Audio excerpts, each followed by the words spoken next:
We'd like convention to come back to order so that we can stay on our time schedule.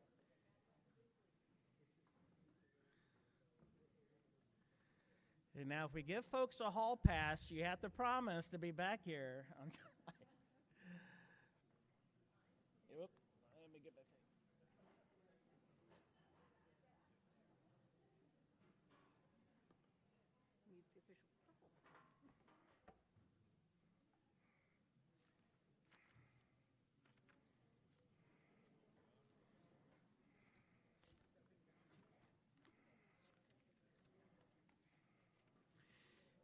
It is my pleasure at this time to bring back to you the Reverend Canon Dr. Bradley Hoff, Indigenous Missioner of the Episcopal Church. I first met Canon Bradley when he came to my consecration service in the year 2019, and I have been honored to serve on his Indigenous Ministry Advisory Council Board for a number of years now. In fact, I think every meeting I come to, I've gotten reappointed for another term. I count Bradley as a friend, as a counselor, and as a very, very wise teacher. And since he went to seminary with Archdeacon Paul Sneevy, whenever I've needed some dirt to get Paul to do something, I can always count on Bradley for that information. Please welcome back home the Reverend Canon Dr. Bradley Hoff.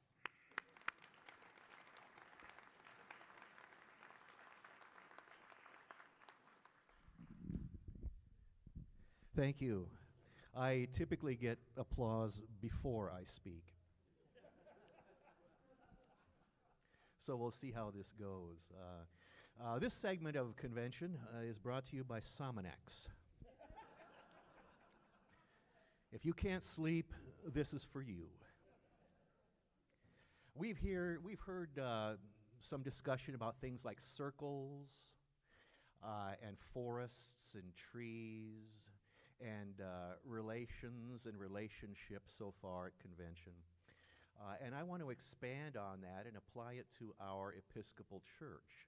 And not just our church in the sense of our congregations, but in a much broader perspective, the church as a whole. I think a good analogy for looking at that is within indigenous societies and the understanding of the Tioshbe, the extended family, and the philosophical and theological construct that we are all related.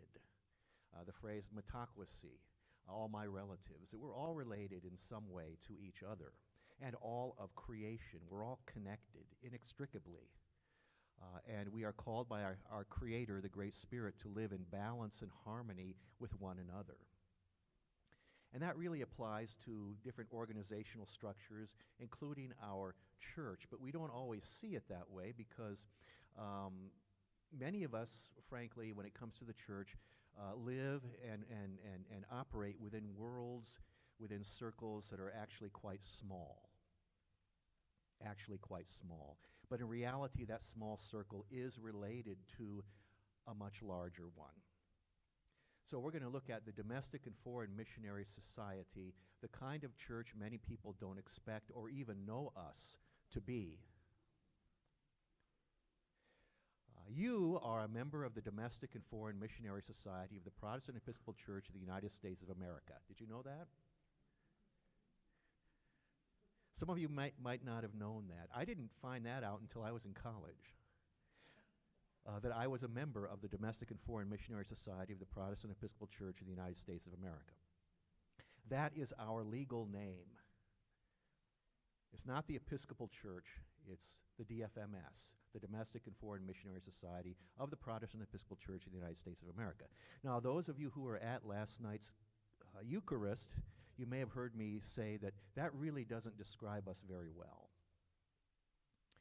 But it's still our legal name. So whenever we enter into legal contracts, we have to refer to ourselves as such.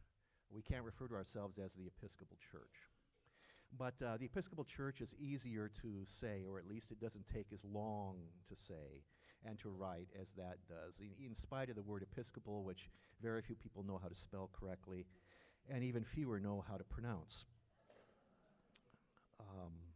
But some of us know that Episcopal has the very same letters in it as Pepsi Cola.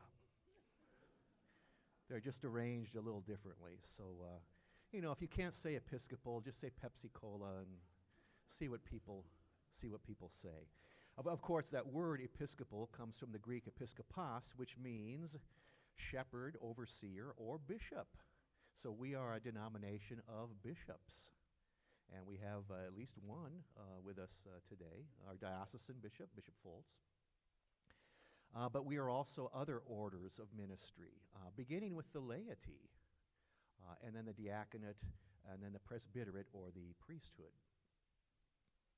By virtue of your baptism, if you were baptized into an Episcopal church, you are a member of the DFMS.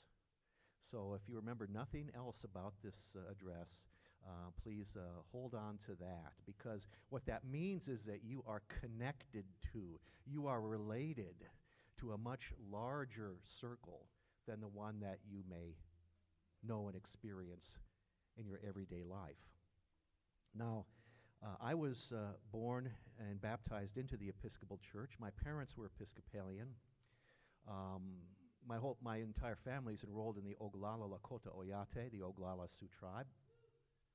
Thank you. Yes, yes. We rule. We're just humble about it. And both of my parents are boarding school survivors. My father was raised in the federal boarding school at Pine Ridge, the Oglala Community School, from age 5 to age 18. And my mother attended St. Mary's Episcopal School for Indian girls when it was in Springfield. So I was raised within the tradition. But my folks' understanding of church was very small. And really, they're typical. Most Episcopalians are like this. When they think of church, they think of their congregation. And it usually doesn't go beyond that. And so they know what happens every Sunday morning in their congregation. They know the pastor probably, unless the congregation is in a state of limbo with a priest in charge or an interim or a supply priest. And maybe they know some people on the vestry and on the altar guild and some of the acolytes and the ECW, etc. But it really doesn't go beyond that. They probably know the name of the bishop, and maybe they've met the bishop, but they haven't really worked with a bishop in any way, and they don't really know what a diocese is. They've heard of it, but they're not involved with it, and unfortunately don't really care about the work of a diocese. They're congregationally minded. That's the way my folks were. And so that's how I experienced the church when I was growing up. It was a very small thing. It was just a building where 50 to 100 people attended on Sunday, and there was some stuff that happened during the week, and I didn't really know what it was, and that was it. So I would venture to say that most Episcopalians have that type of experience of church. When I was baptized at Holy Apostles Episcopal Church in Sioux Falls, and I was talking with Father Abraham about that. Yep, that's where I was raised, at Holy Apostles. And then when my family moved, because my dad was transferred, we went to Rapid City, where we started to attend Emmanuel Rapid City. And we have J.D. in Virginia here. And they were members of Emmanuel and for the rest of their lives. My dad served on the vestry once, I think. And my mother was with Daughters of the King, and she was an acolyte, and she did EFM, that sort of thing. And by the way, she became an acolyte at age 66 for the first time. And it was really cute to see her up there. But really, church revolved around Emmanuel. First Holy Apostles, and then Emmanuel, and that was it. When I became the indigenous missioner for the Episcopal Church and a member of the presiding bishop's staff, they didn't know what that meant. Very few people know what that meant. I was rector of All Saints Philadelphia in the Diocese of Pennsylvania when I was called to this position. And when I announced it to my congregation that I'd be leaving to join the presiding bishop's staff, They didn't know what that meant. They had heard the presiding bishop's name, but they didn't really know what he did. And I spent the entire remainder of my time at All Saints trying to explain to people where I was going and what I was going to do. And I still don't think they got it by the time I was gone. They probably still don't really understand what it is. Because there is a disconnection between our congregations and the other bodies of our church, our denomination.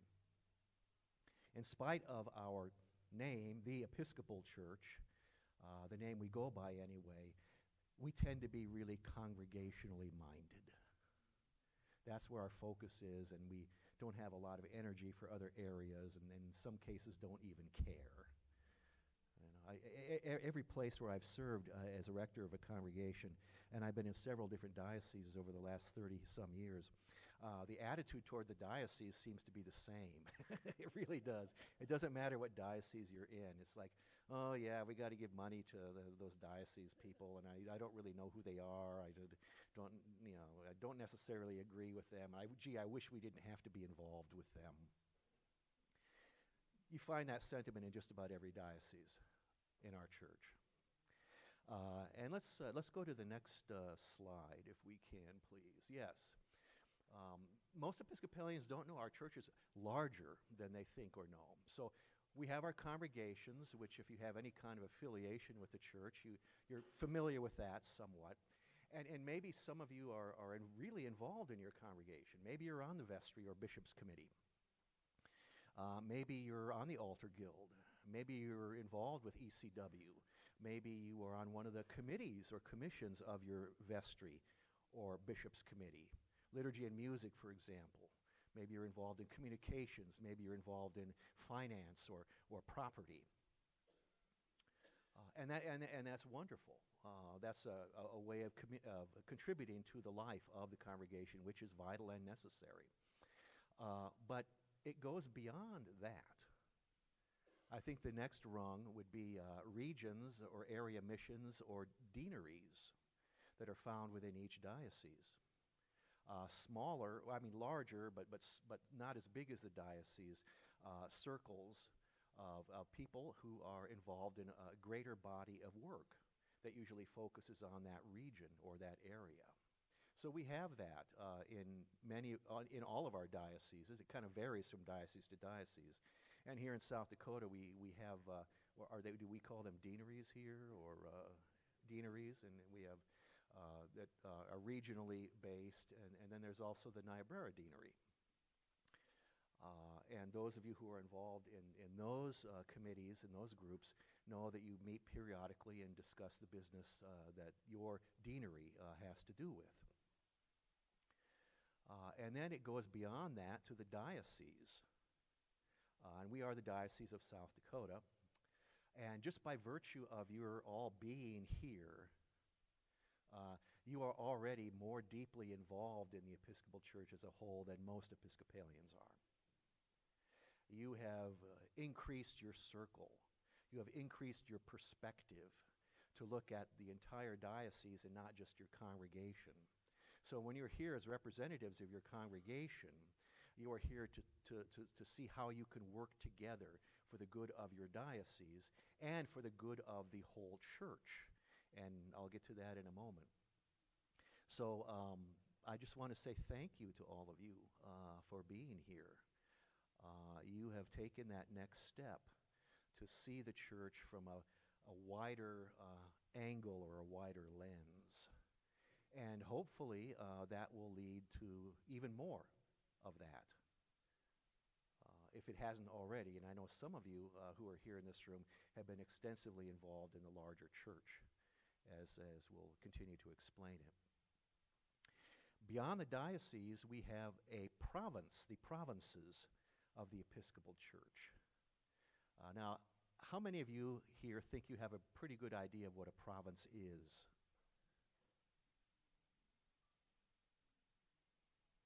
About half of you.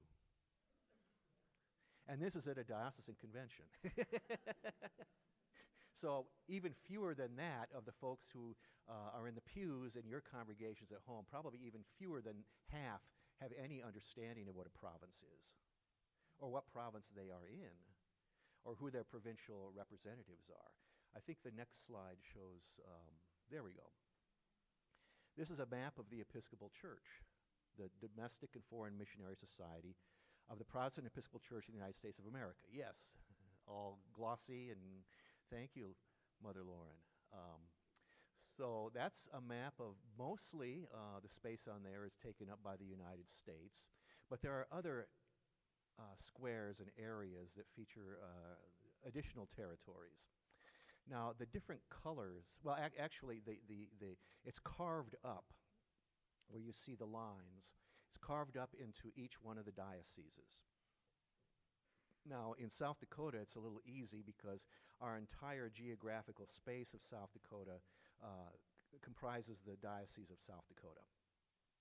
But it's not necessarily the case in other states.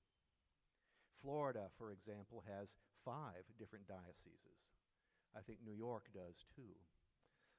Texas has probably 5, I think. California has 5. And so part of it depends on where the churches are and where the numbers, where the people are. Now, anybody here want to guess what province our Diocese of South Dakota is in? 6. Good. We're in Province 6. Province 6 is the olive-colored, gee, it almost looks like baby poop, doesn't it? Oh my goodness. We got to do something about that. We'll say olive. The olive-colored section up there is Province 6, which consists of the dioceses of Minnesota, Iowa, North Dakota, South Dakota, Nebraska, Montana, Wyoming, and Colorado. Province 1 is way over on the upper east. That's the light purple. That is New England. The New England dioceses are Province 1. Province 2 is New York and New Jersey.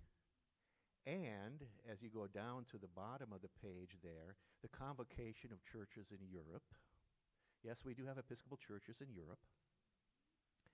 And Haiti,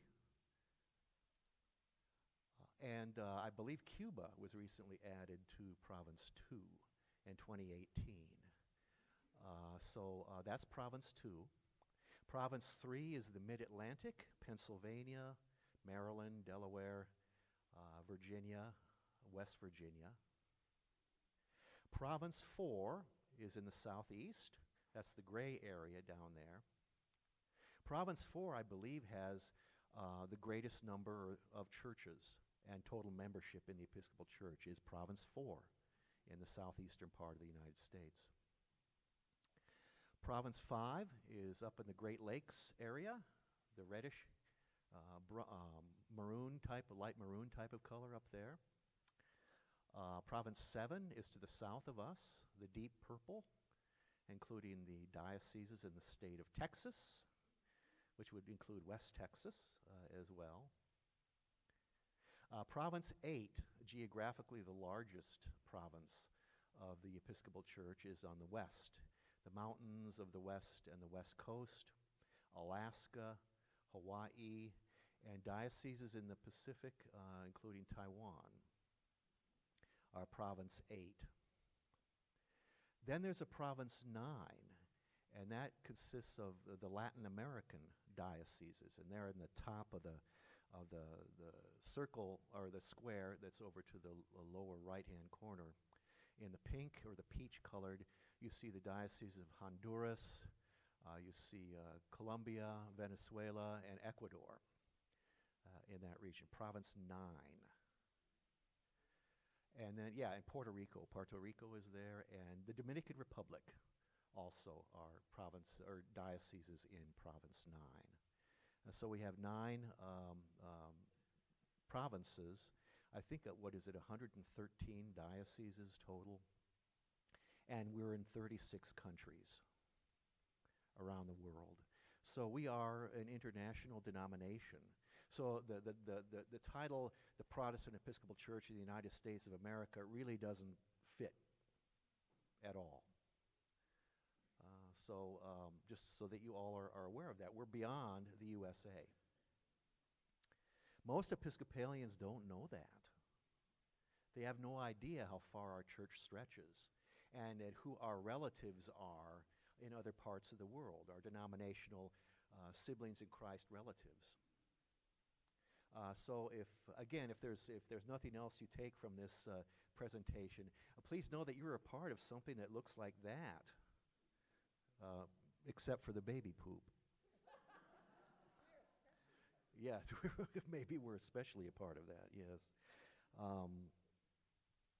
And there's a way that you can be involved on that level. There are a couple of ways that you can be involved in this level, and one of it is to get involved in the provincial level.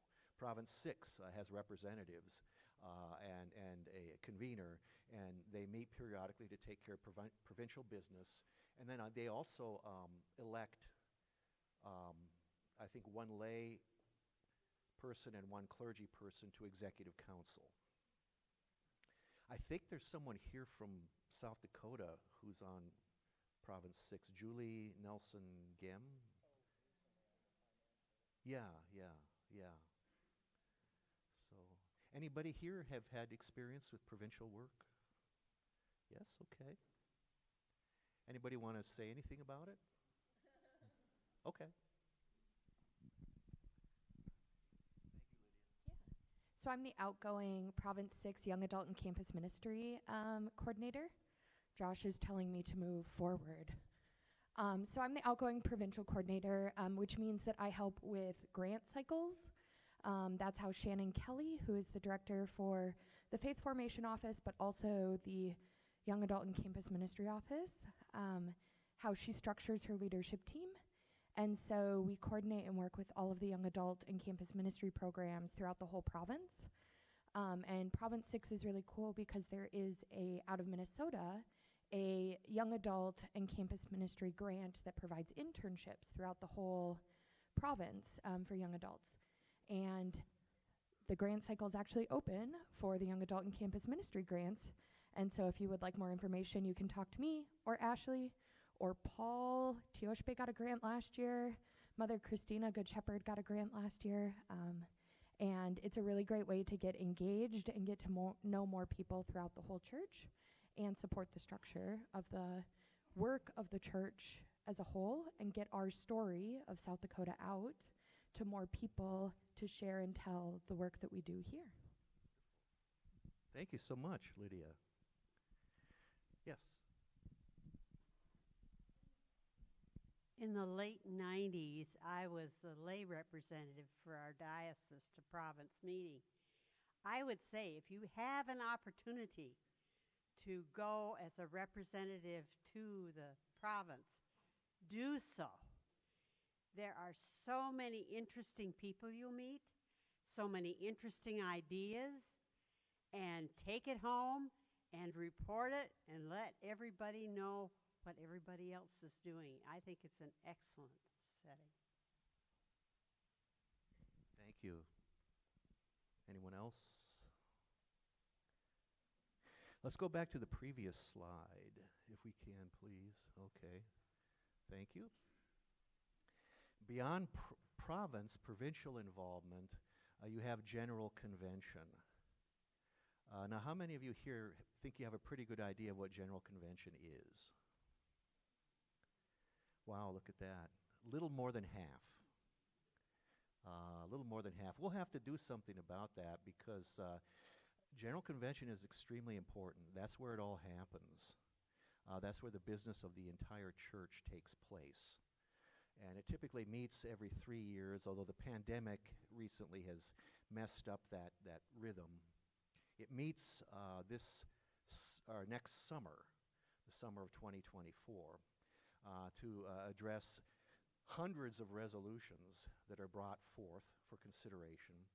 And these resolutions, similar to what we have been working with here in this diocesan convention, address the work of the church, how the church will operate, policies and procedures, changes that are to be made to any number of things, including canons, and I could go on and on and on about the work of General Convention. One of the things that General Convention is going to do next summer is elect a new presiding bishop. Because Bishop Curry's term expires November 1st of 2024. Actually, I think it expires on October 31st, technically, but that's Halloween, and we don't want to associate our bishop with Halloween. But we'll have a new presiding bishop at that time. I don't know who it will be. There is a committee that is working on the process of producing candidates for consideration, and that is I think that's an interim body of executive council. Yes, it's a standing body of General Convention. Okay, so that ups the ante there. And we have at least one person here, I think, who's on that. Warren Hawk? Warren, are you? There you are. Yes. I know there's a lot of things you can't say about the work that you've done. Is there anything you could tell us about basically what it is when you gather?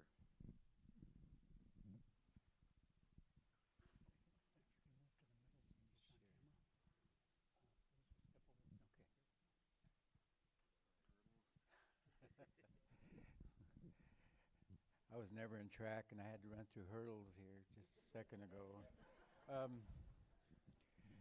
I tell you, it's been a great blessing to be on the joint nominating committee for the next presiding bishop. I've learned a lot about discerning and processing and working with people from all over the church, and getting to know people and from where they're at and where they stand within the church. It was really kind of an eye-opener for me, coming from a small mission on Standing Rock, and to have that honor to receive the call to sit on that committee. And it's really sort of, I think that was the committee that sort of catapulted me into the national work of the church. And I was hearing conversations after the slate was selected, but I couldn't say anything.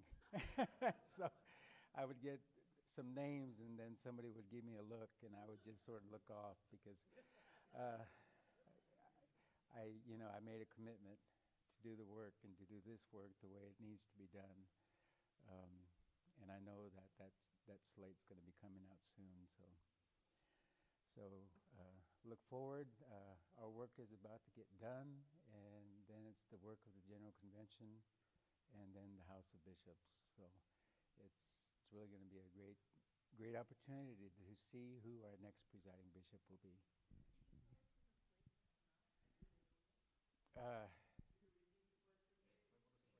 When will the slate come out? I believe it's scheduled to come out pretty soon. I don't remember the dates. I'm sorry. It's coming out. It's coming out pretty soon, though. Thank you. Thank you. Thank you so much, Warren. Yes. Isn't that wonderful? One of our own here in South Dakota has a seat at the table when they're discussing the development of candidate slates for the next presiding bishop. That's wonderful, and that's exciting. That's our church. That's the Episcopal Church. That's the DFMS, and how we all participate in it. Maybe one day that person sitting at the table could be one of you. That could be. That's not impossible. And if you feel an interest, then go for it. Go for it. Now, General Convention is comprised of two bodies, the House of Deputies and the House of Bishops. The House of Bishops consists of the bishops. That's easy, isn't it? But I think, is it just functioning diocesan, like the ordinaries bishops that are there, not the retired? Retired bishops receive seat and voice. Okay. But they can only vote and presiding bishop. Okay, retired bishops receive seat and voice, but they can only vote with regard to electing the next presiding bishop. And then the other body is the House of Deputies, which consists of lay people and all other clergy. So priests and deacons and then lay people are elected as not delegates but deputies to General Convention. So are there deputies, General Convention deputies who are here right now? I know we have a bishop. Kim Fonder, Kurt Huber, Warren Hawk, Christina Swenson, and Lauren Stanley. Paul Snavy and Robin Boehm, okay. Are deputies to General Convention. These are the people you need to talk to if you really like what's happening in our church or if you really don't. If you think that there need to be changes made, that's why they're here, to listen to you, to get input from you. So think of it in the same way as you would in our system of government, where we have representatives, in the state legislature and in Congress.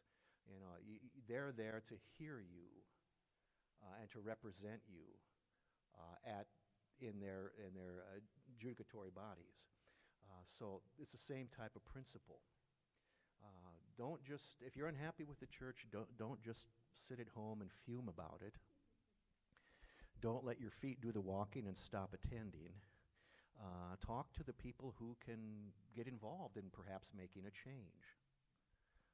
Because you, again, are a member of the Domestic and Foreign Missionary Society of the Protestant Episcopal Church of the United States of America.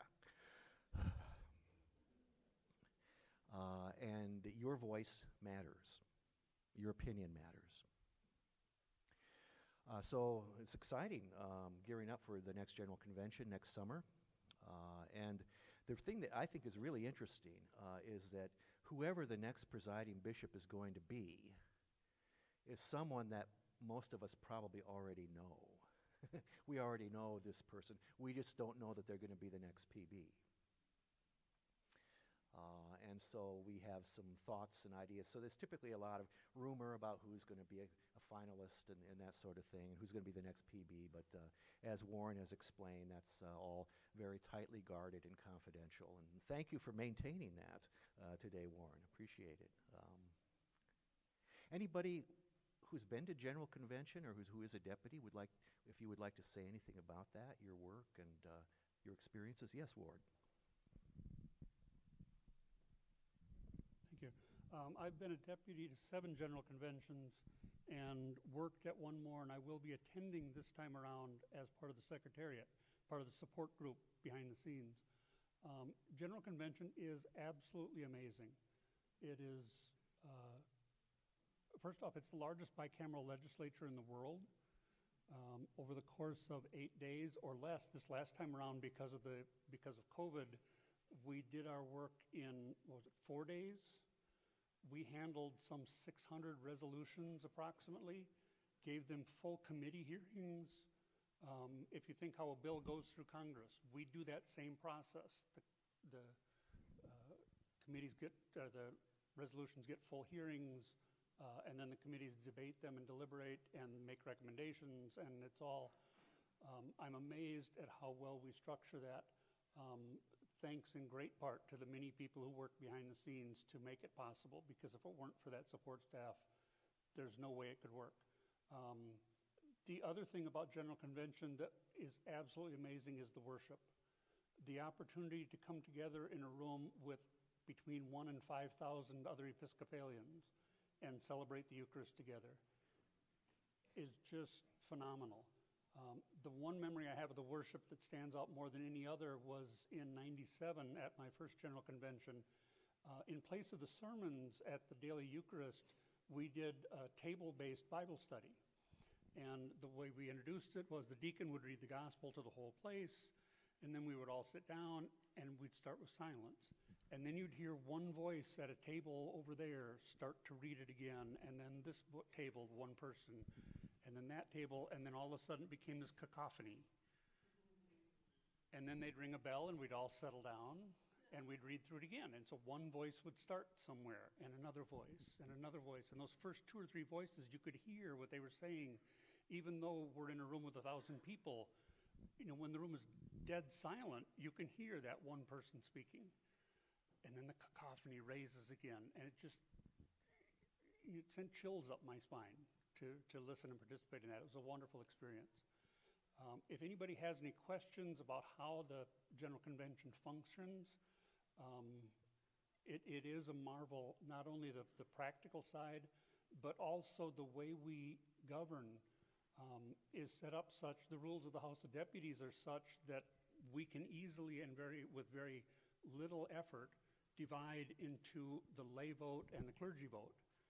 And when we do that, and we do that on all important issues, any changes to the prayer book, constitution, there are a number of areas where we have to do that. But on any issue that comes before the House, all it takes is 3 deputations to say, we want to split up and vote by orders. And at that point, we do that, and we become, in effect, a tricameral legislature. House of Bishops, and then within the House of Deputies, the clergy and the lay. And it takes concurrence of all 3 groups to move something forward. So no one body, the House of Bishops can't force anything on the rest of the church. Neither can the other clergy, neither can the lay people. We all have to come to agreement before we can move forward. It's a beautiful system. And it looks very, very political, and it is in some ways.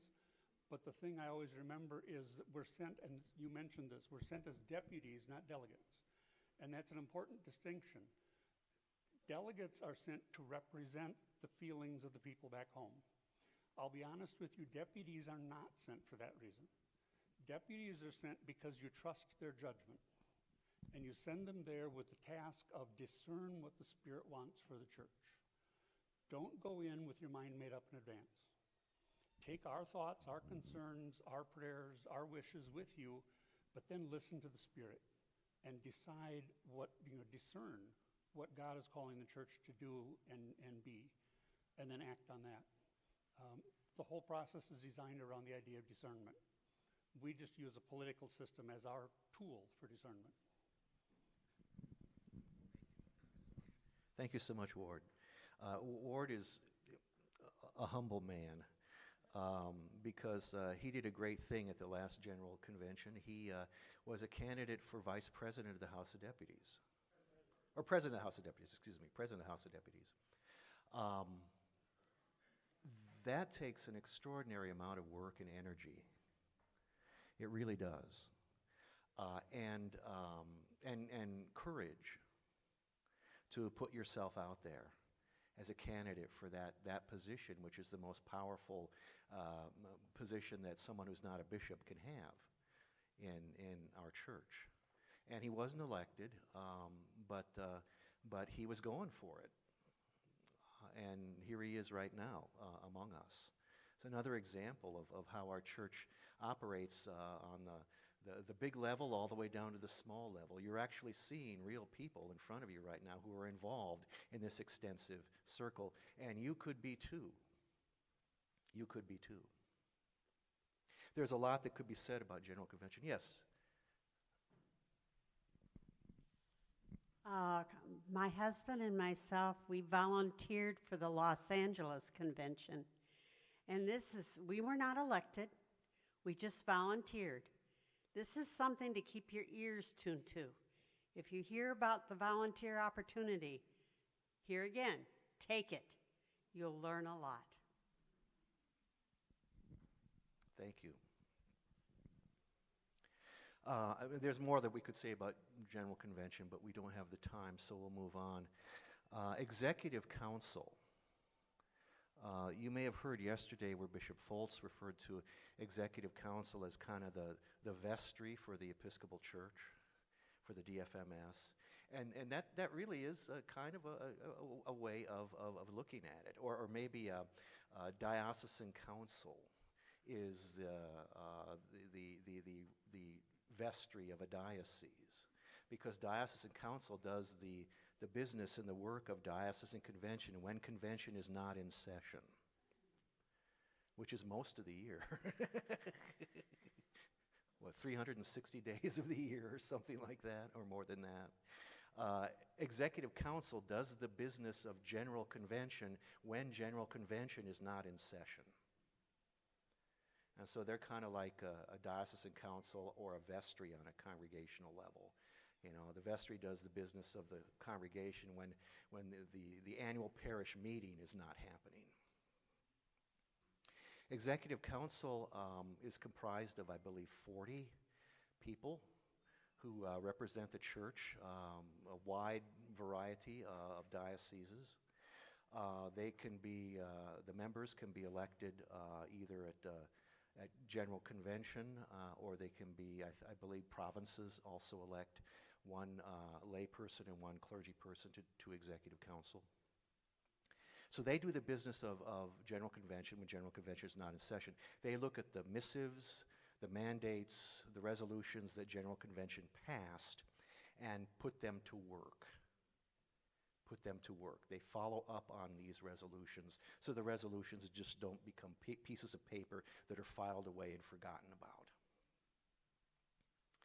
Executive Council meets, I believe, 4 times a year in various places. The presiding bishop is the convener or the presiding officer of Executive Council.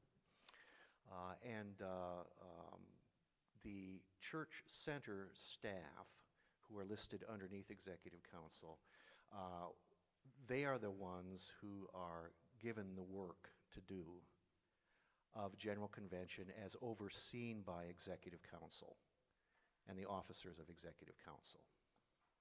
So the church center staff is where I come in. I'm one of the employees of the church center staff. So my work is overseen by Executive Council in response to the resolutions that are called for by General Convention. So you have in front of you right now, actually we have 2 people here. We have Shaniqua too. Shaniqua is also a member of the church center staff, also known as the presiding bishop's staff. We are, right now my office is the Office of Indigenous Ministries, and Shaniqua's is the Office of Justice, Reconciliation, and Creation Care, is what it is. I think it's just wonderful that we have at least one person in this room who fits into each one of those tiers. Did you know that? Did you know that before this presentation? Well, if there's nothing else that you remember of this presentation, remember that. That we're right here. We're the church, as big and complex as it appears to be. I think if you go 2 slides over. Yes, well, we'll just do this. Local, denominational, and international. Our church is an extended relationship of shared governance and ministry. And we have this quote from the book Shared Governance. If you're not familiar with it, I encourage you to read it. It does an excellent job of explaining all of this in greater detail. The church is at its best when all members work together in the councils of our church with equal voice and vote. This takes place in vestries, diocesan conventions, standing committees, diocesan councils, executive council, committees and commissions, and at general convention. It all comes together, shared governance and ministry. The other thing about Executive Council is they not only oversee the church center staff, but they are also a part of overseeing interim bodies and commissions and committees that are quite extensive. And I know we have, is there anyone, I know there are people here who are on an interim body of some kind. Lauren is, yes. How many of you have been? Joe Hubbard is as well. Warren is as well. Paul is. Would one or more of you be willing to come forward and talk about that, what it is that you've done or are doing as part of the interim body of the Executive Council?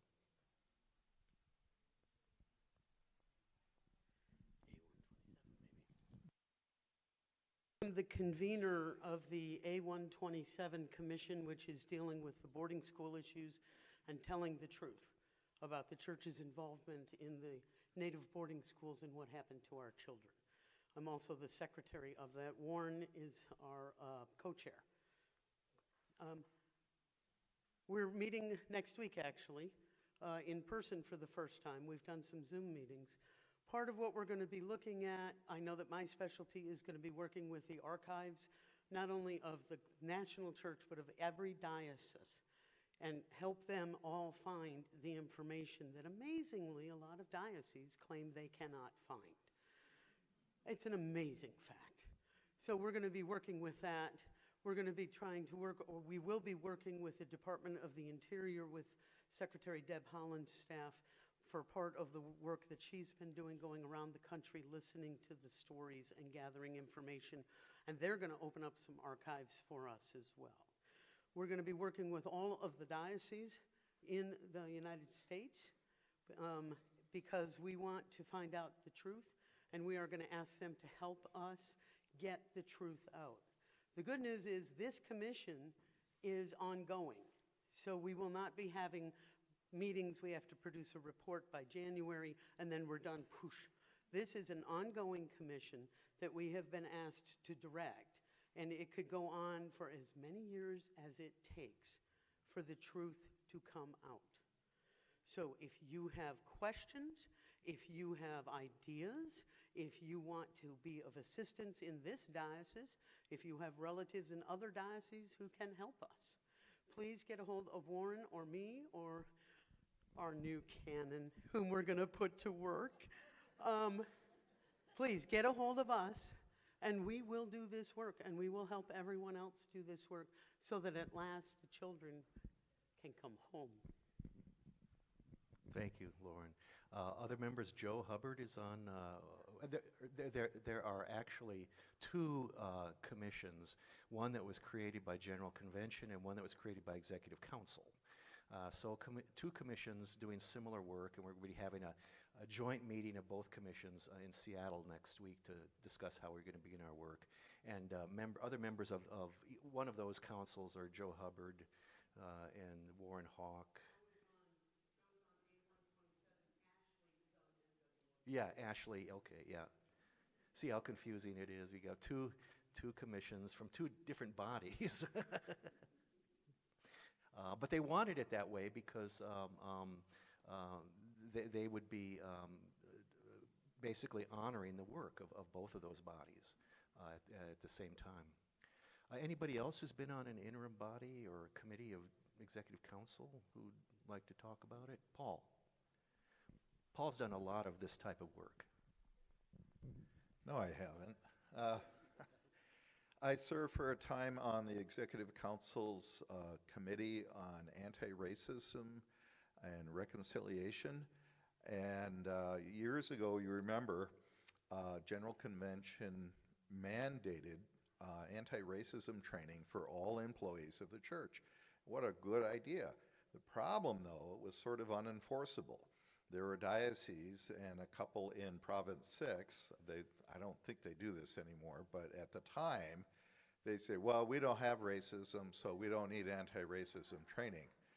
And then I'd look at their website and all the pictures of their convention and all their gatherings, and pretty fair-complected people. And I know there are people of color in their diocese, but you wouldn't know from their websites. So then Executive Council asked us, well, lay out a framework of what that training should be like, what it should include. It's not enough just to say, well, we just need to be nice to each other. No, it doesn't work. We tried that. It doesn't work. There has to be more done. And so I was very privileged to work with this committee. We set up a framework. So any anti-racism training with the Episcopal Church's official seal of good housekeeping on it has to follow that framework or it doesn't count. And it has dramatically changed how we do business in every diocese. And it just, I was profoundly humbled by this. And it has changed how I teach the classes, how we do things. And because of that work, there is now work afoot, the Truth-Telling Commission for Boarding School Issues, Truth-Finding, Reckoning, and now there's a new coalition of lay and clergy that their sole purpose is truth-finding, reckoning, and reconciliation. and I'm on the constituting group for that. And that is, this is unrelated to executive council now, but because of the work of ECCAR that I was on, we're moving forward and doing other good work. And we will be part of that coalition. I get to go to New York City on Halloween. Bummer. I wanted to stay home and hand out candy and dress up. So I'll dress up in New York, and nobody will notice.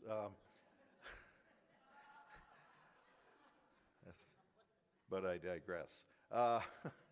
So all of this had its roots in ECCAR, the Executive Council's Committee on Anti-Racism and Reconciliation. We are now kind of on a extended sabbatical because of our work. We completed the framework, but Executive Council kind of is keeping us in their back pocket.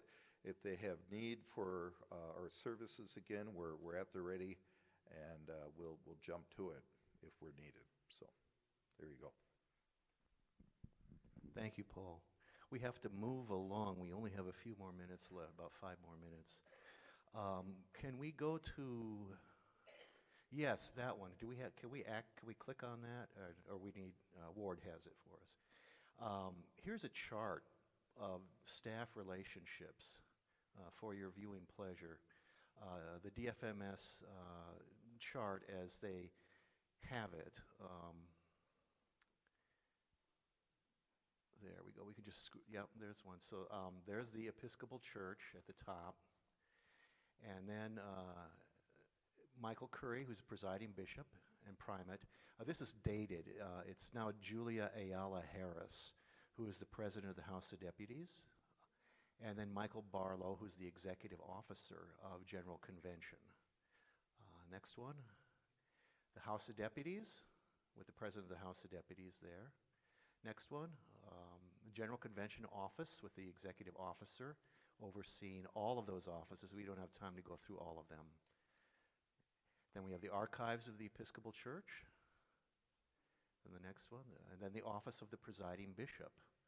Look at how complex that is. Let's keep going. The Finance Office, Kurt Barnes, he's the CFO of the Episcopal Church. And the Controller's Office, this is all the Church Center in New York. Yep, travel loans, keep going, Investment Office, Office of Development, Armed Forces and Federal Ministries, and the Chancellor's Office, Operations, that's at the Church Center building in New York, IT, that helps us out, Human Resources, Communication, Public Affairs, whenever there's an announcement that's given out in the media, that's the office that does it. Creative Services, ENS, Episcopal News Service, they also are media of our denomination. Operations at the Church Center and Communications. Mission Priorities. Now, let's scroll down. We don't have enough time to go through all of this, but let's scroll down to page 23. Yep, there we go. Ethnic Ministries. That's the department that I work in, the Department of Ethnic Ministries. So you see, I'm way down the corporate ladder, and this is a corporate ladder. Anthony Guillen is the supervisor. He's my direct boss. He's the director of Latino Hispanic Ministries. And then I am right below Anthony in the next blue circle as Missioner for Indigenous Ministries. And then I supervise the Indigenous Theological Education Coordinator, Mary Christ. Some of you might be familiar with her and have met her. So that's our department. If you keep going down, I think page 26, I think is what it is. Yeah, there we go. That's Shaniqua's department, Reconciliation, Justice, and Creation Care. Melanie Mullen oversees that. And Shaniqua, which one of those boxes is you? The second one from the left. There you go. I see your name now. Okay, yeah, this is a somewhat dated one. So that's where Shaniqua is. So that's where Shaniqua and I fall in this whole corporate organizational chart. You know, we could go on and on. It's very complex. And yes, it is a very white way of looking at all of this. as a very corporate, very top-down organizational chart. Indigenous people wouldn't see it the same way. It's one way of looking at it, but I think the best way of looking at it is just what we've experienced today. We are the church, and we work together in different roles, but we're doing the same work, the work of Christ in the world. And we're given opportunities to participate, and we can do that. You know, as members of the DFMS, we can get involved. The next, we'll close with the next slide, I think. Oh yeah, the link that takes you to General Convention. And if you want to know about General Convention resolutions, if you want to know about who's on the committees or commissions or interim bodies, who's on executive council, that is the website you could go to, www.generalconvention.org. And I encourage you to do that, to familiarize yourself. And the next site is the DFMS one, or the Episcopal Church's website, if you're not familiar with that. Oops, we don't exist. It probably is the Episcopal Church. Yeah, there we go.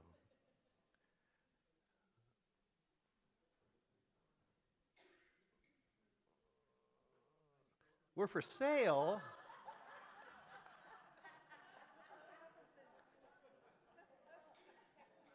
That's news for me. Maybe, yeah, take out the.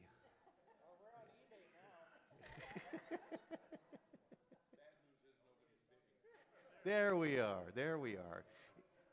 www.episcopalchurch.org. That gives you links to the pages of all of those offices that we saw in the organizational chart, including the Office of Indigenous Ministries and the Office of Justice, Reconciliation, and Creation Care. So if you haven't perused that before, please do so. You can learn so much about our denomination and the work that we do and how you can be involved. We're out of time.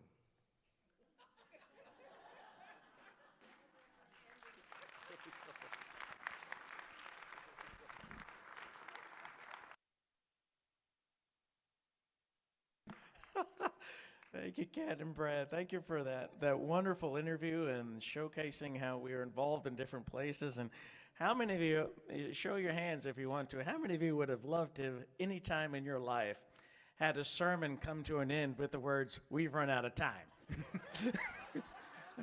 Yeah. Well, thank you. Thank you. The next item on our agenda is a formation report from Canon Ashley Hubbard, and I would like to call upon and introduce all of you to Ashley Hubbard, our new canon for formation. Canon Ashley comes to us from the Diocese of Navajo Land. She is a recent graduate of Virginia Theological Seminary, and she now lives in Rapid City. Her office, and I want to give public kudos and deep gratitude to Emmanuel in Rapid City for the generosity of them giving an office space for Canon Ashley to work out of. We are grateful to them. It's located in their building. We're grateful for Canon Ashley for accepting the call to come on board to be our new canon for formation. She's been drinking from the fire hose ever since she arrived. Welcome, Ashley.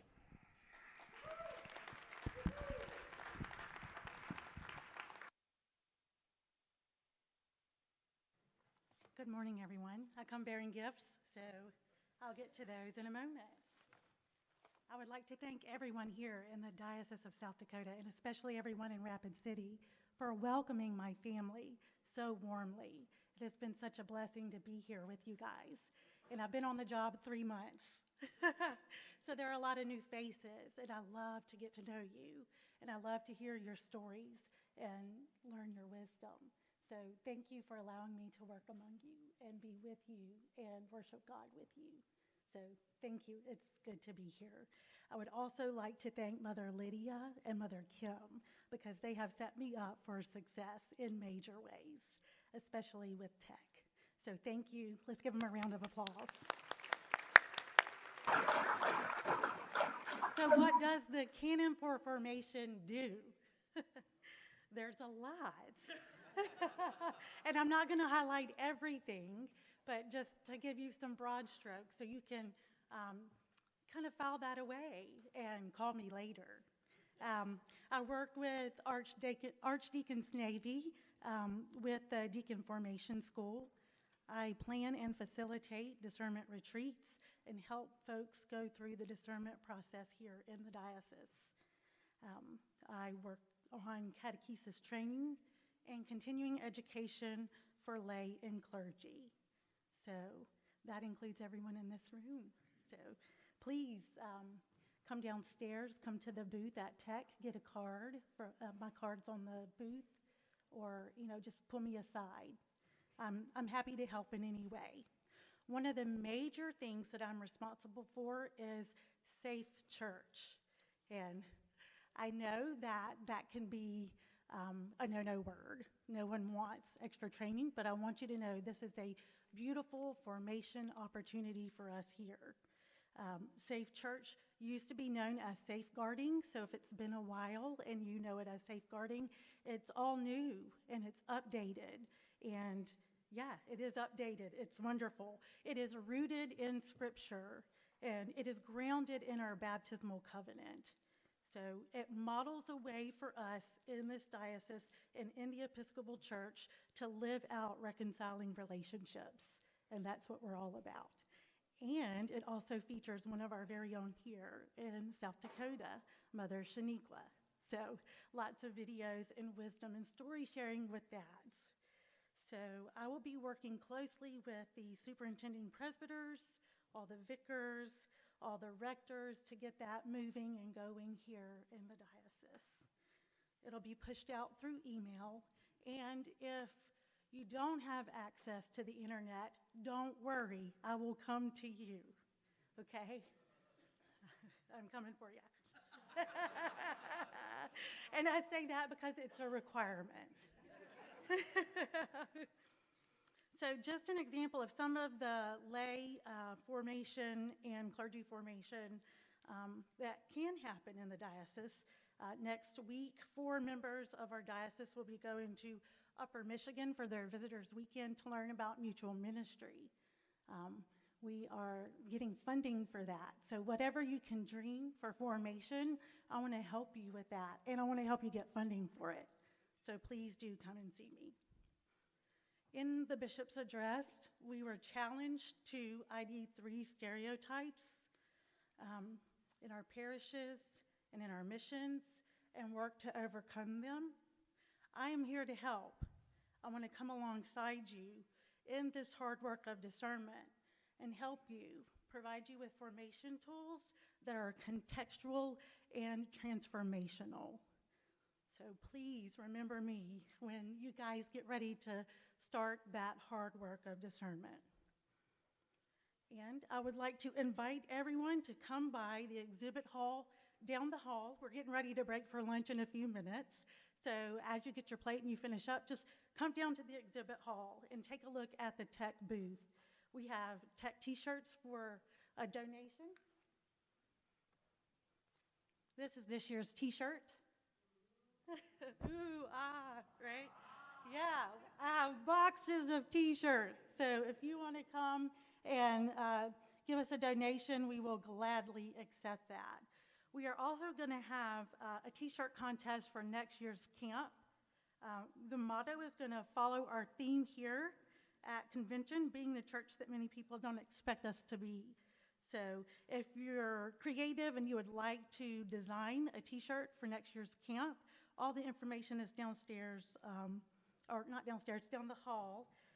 There's also the 2024 Tech season dates, and we have specialty camps that you may want to peruse. We're going to have an environmental camp, an acolyte camp, a confirmation camp, and an art camp, in addition to the other age-banded camps. So it's an exciting time at Tech, and Mother Lydia and Mother Kim have all kinds of pictures, so you can see what camp has been over the past year. Okay, and we're going to play a little game. Was everybody ready? Yeah. Okay, this will get our blood flowing before lunch and the rest of the presentations. So I want to call out your ministry, and as you hear your ministry, I want you to stand up, okay?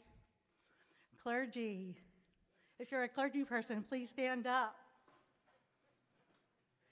Children's ministry workers or volunteers. That's choir directors, nursery workers, parent helpers, youth volunteers. Youth ministry workers or volunteers. That's youth ministers, choir directors, Sunday school teachers, acolyte leaders, camp counselors, small group leaders. Any counselors in training in here? I think Mamie is here, and she is actually helping us with childcare today. What if you're on an elected position? Any treasurers, any vestry members, any wardens? General Convention delegates, you guys were waving your hands earlier. Let's go on and stand up. Anybody on the altar guild? Eucharistic visitors, Stephen ministers. Any adult choir directors, music directors, vergers, sextons, anyone on diocesan staff? All right, I'm going to clap for you. Let's clap for them. Thank you for your ministry. And as you stand, I want you to remember you have requirements for safe church training. Thank you, everyone. And do stop by the booth. I have 5 door prizes. Come and get your ticket, and these will be announced after convention. Thank you for your time.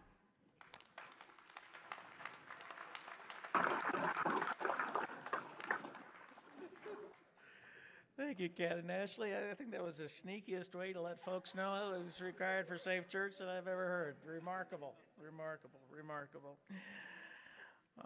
I would at this time like to give a public note of thanks and again deep gratitude to 2 specific priests in this congregation. One of them, Mother Lydia Simmons, who again will be leaving us following this convention, and the other one is to the Reverend Kim Foltz, who's my wife.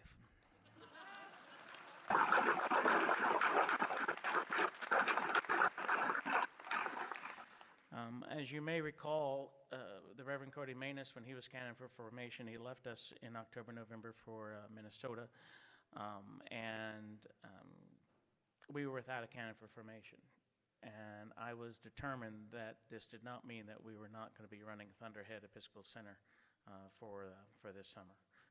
I was determined that that was not going to happen. COVID shut us down once. I was not going to let the lack of a staff person do it again. So I needed somebody with experience. I needed somebody with devotion. I needed someone who was dedicated, and I needed someone who had the time. And I did not have to look far.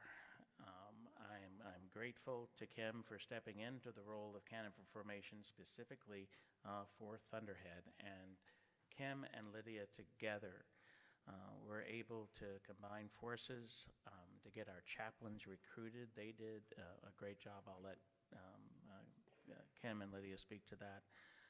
But these were 2 powerhouses of priests. And I just want to say thank you. You did us and the children of this diocese a great favor.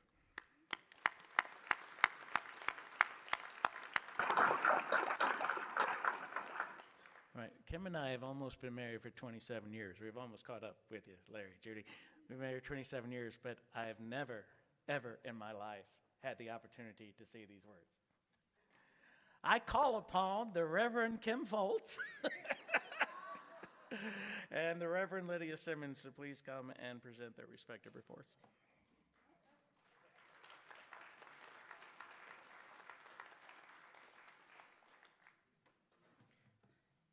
Hi, everyone. Ooh, that is loud. I have a loud voice. Well, in his normal fashion, my husband, the bishop, stole my opening to my speech. And the closing to mine. And the closing to hers. So I will start by saying that, yes, in the middle of December, I received a call from the bishop across the dining room table saying that he would like me to give up my current position of priest in charge of the bishop and take on the interim position of canon for formation for camp. because we needed to get going on recruiting chaplains, hiring staff, and getting camp up and running so that Lydia was not trying to do this all by herself, and we could have a successful camp season. I immediately jumped into this role with great joy and enthusiasm because while I did not have a lot of experience with tech, I was excited about the possibilities of what could be and about the recovery that tech is undergoing after COVID. We began by changing the structure a little bit about camp. We had decided to invite a group of chaplains in for each week of camp and to have those chaplains take over the role as teachers as well as worship leaders. We gave them the broad theme of connecting God's story and our story that was part of telling the story that the bishop presented to us last year, and that gave them a wide basis for their teaching for the week. And we had a tremendous group of chaplains who came in and supported that and got excited about that and really brought their enthusiasm and their energy to teaching the children about their stories, about God's story, about how those stories are connected, about kindness and acceptance and all those things that are part of bringing God's world to our world. I would like to personally thank Mother Michelle and Mother Shaniqua, who bravely took on the high school group. Sorry, Mamie. I would like to thank Mother Lydia, who took care of the middle school group. I would like to thank Clay Riley, who very reluctantly but willingly stepped up and helped me with art camp.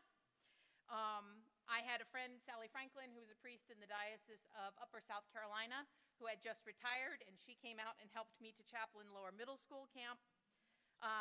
Deacon Marty and Mother Lauren took on the Upper Elementary School camp, which again is another challenge that is, and they had a great time.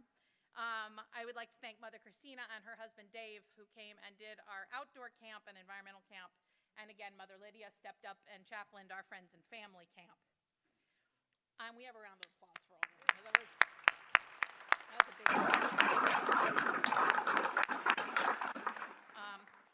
The other work that we needed to do was the hiring of staff.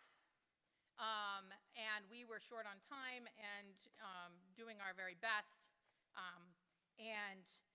We reached out through Indeed. We tried some new ways of reaching out to people through Indeed, through the website, through personal phone calls, and we ended up with what I call the small but mighty force that was the camp staff. We had a young man from North Carolina by the name of Sean who showed up and ended up just being a powerhouse of help and maturity and incredible organization. We had Nora, who is a member of our diocese, who worked with us all summer long. We had Elijah, who was a counselor last year and came back this year. And we had Mamie, who came on as part of our new junior counselor program in an attempt to help raise up so that hopefully we'll have some junior counselors that will come in and then want to stay and be senior counselors as they get older. That small group of people did a huge amount of work and loved on the kids, and through exhaustion and head lice and rainstorms and heat and cold and all kinds of things, loved on these kids, made them feel accepted, and made them feel a part of camp. We also engaged in a deep clean and organization of camp. Lydia and I really felt it was important with a new canon for formation coming on to make sure that the camp was in its best possible physical condition when she arrived, so that she would have a clean slate to start moving forward. The number one rule at camp was if an item was older than I was, it was going in the dumpster. That was our first, that was our first plan for cleaning out. And believe me, we went through 6 dumpsters this summer of stuff. So you'll see in a few moments, I've got some pictures, and you'll see camp is looking terrific and is really ready to rock and roll. But I think as someone who was new to tech, the thing that I wanted to bring to you was that, for those of you who don't know, and I know many of you do, Tech is a place of magic.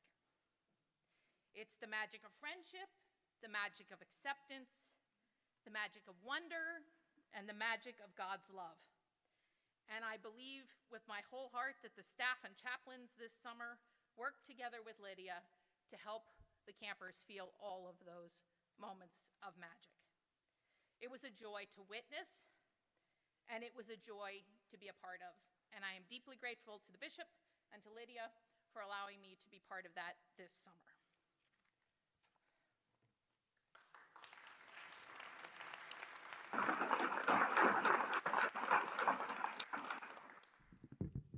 Hey, all. So this summer really truly was a blessing. Having Kim come on board and being able to clean and go through and sort camp so that we were able to do the best that we could. We also couldn't have done it without so many of you, not just coming on as chaplains, but also we had a number of lay people who drove and provided transportation.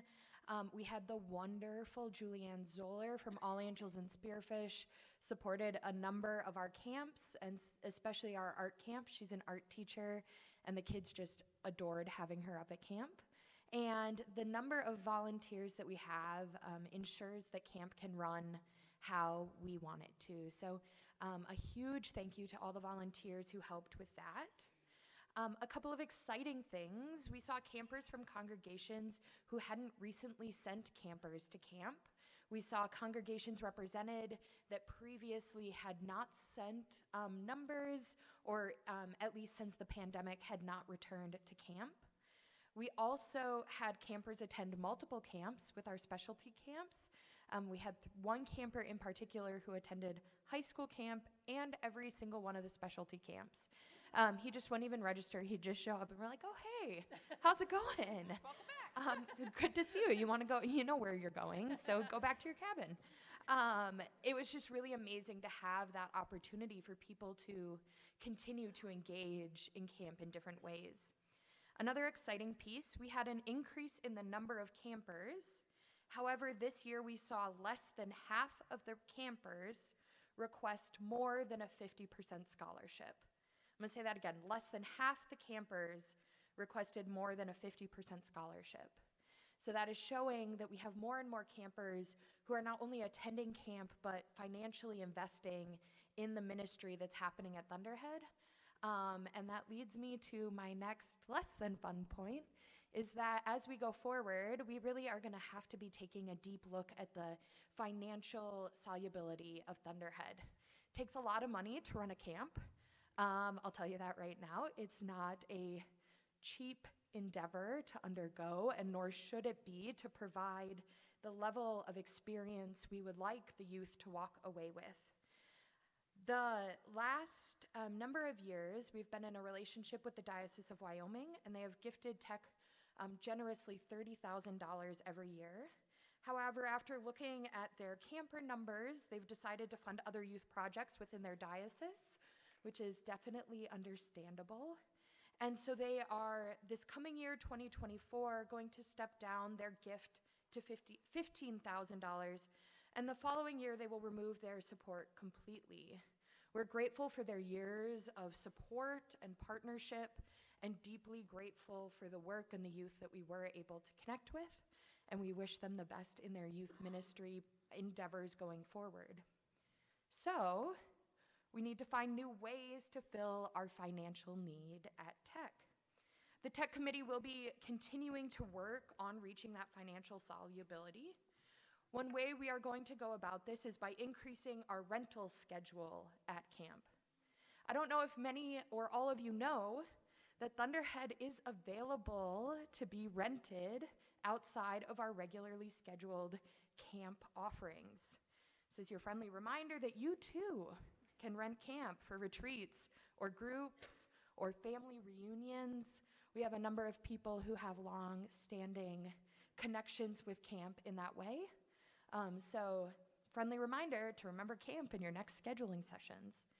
You can too, in the offices of the Episcopal Church, rent camp for any sorts of meetings. We have internet now. And running water even. Look at us go.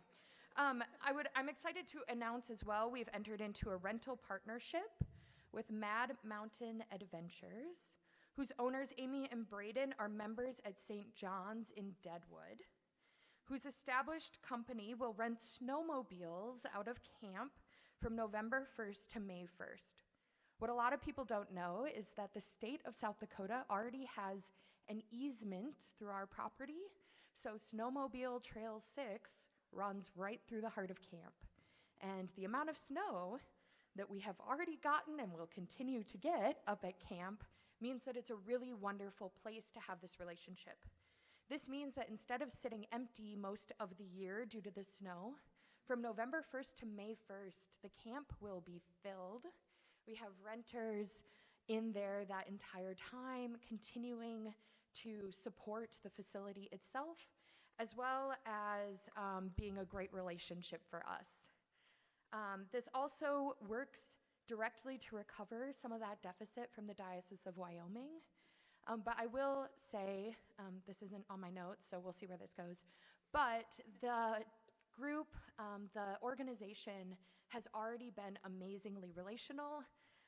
They haven't even officially started their lease and already called and asked if they could go mow for free up at the camp. They're like, can we just go up and mow for the day, or can we help with some of your facilities?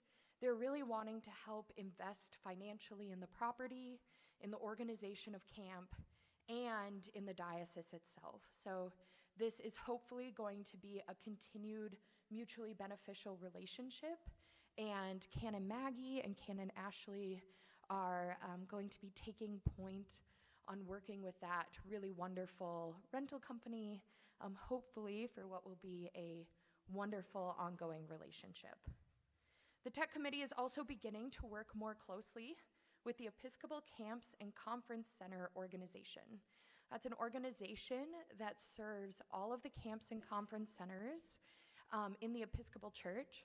And as Brad so wonderfully informed us, that does not just include the camps and conference centers within the United States.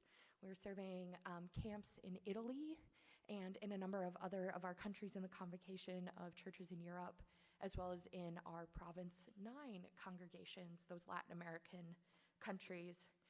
The Episcopal Camps and Conference Centers is an organization we've been a part of for a number of years. However, we're going to be working more closely with them to have them help us set up our future goals, financial solubility, structure of camp, and our leadership, as well as to begin working towards accreditation with the American Camping Association. It is a lot of work for accreditation. If any of you have been through an accreditation process, the camping world is no different in how difficult that is. And yet, Canon Maggie and Canon Ashley have expressed excitement and a desire to work towards those goals set forth by the camping world to really meet the standards of the industry today, to provide the most safe, healthy, and welcoming camp space that we can possibly provide. So it's going to be a lot of exciting things happening in the camp world and in Thunderhead itself. I hope that many people will continue to invest their time, talent, and treasure in camp and in the ministry of Thunderhead. And I hope that everybody will be excited as we are about the changes, I know that's a scary word, but the changes that are going to be happening at camp to make it the absolute best place that we can provide ministry for the youth of this diocese, for the youth outside of our churches, in our communities that may come to meet God through our camps, and through all people that encounter Thunderhead. I'll just remind you all that for the past number of years, the priority and the mission of camp has been that each and every person that encounters Thunderhead Episcopal Center knows that they are loved and welcomed and cherished exactly as they are. I always say I really hope that they walk away knowing that they are loved and cherished by God. But if they walk away knowing that they are loved and cherished and welcomed as they are by myself or by any of the counselors or the leadership or the chaplains or even by just one of their fellow campers, we will have done our job. Camp is a safe space, and we hope to continue expanding the ministry, telling our stories, breaking down stereotypes and expectations to continue to be the church that people do not expect us to be, and hopefully camp can be a leading example of that. So before we wrap up our camp presentation, we would love for you to turn to the back and be able to see some fun photos of our camp season, and then at the very end as well, we will have photos of our clean and updated photos of our facilities that I don't know if many of you have seen recently. So I encourage you to look at the photos.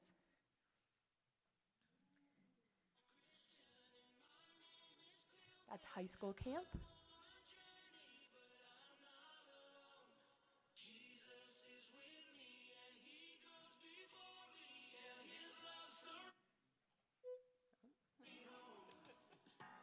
Those are our middle schoolers.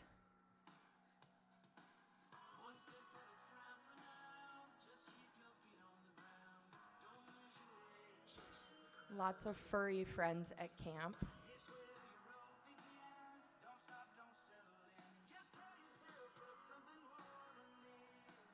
Blankets donated by Emmanuel in Rapid City.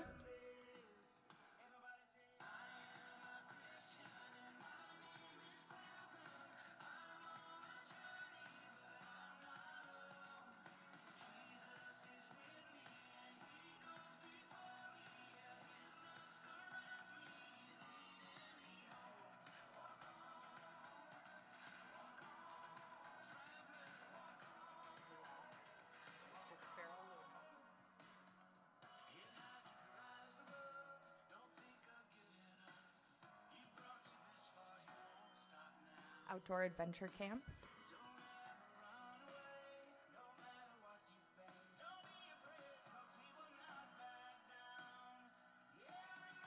Friends and family camp.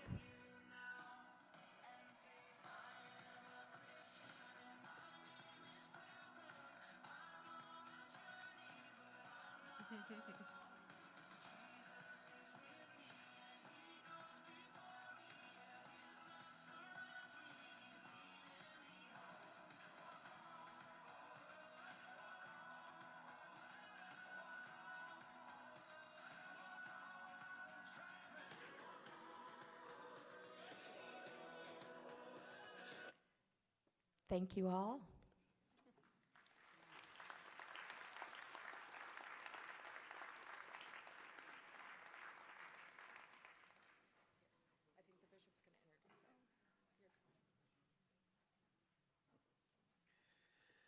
Could we get another round of applause and gratitude for Mother Lydia, Mother Kim, please?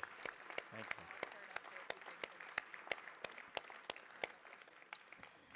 I tell you, the camp looks better than my home office. It's incredible. It's because Kim was here with us cleaning all summer. There you go. There you go. Next up, would like to express my gratitude again, Mother Lydia and Mamie, who is on the left, who has served not only at camp but also as a delegate to the Episcopal Youth event, which I will let them visit about.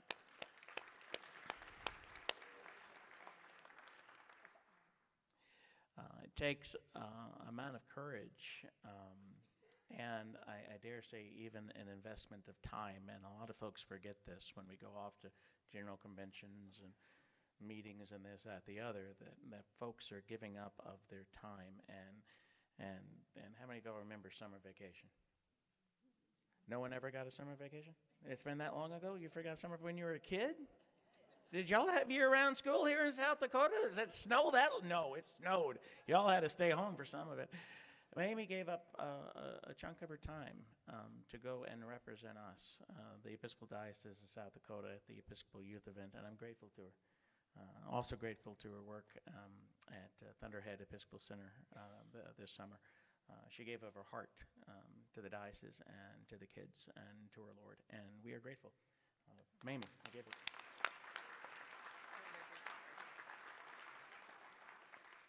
Basically, we just didn't sleep this summer. It went really well.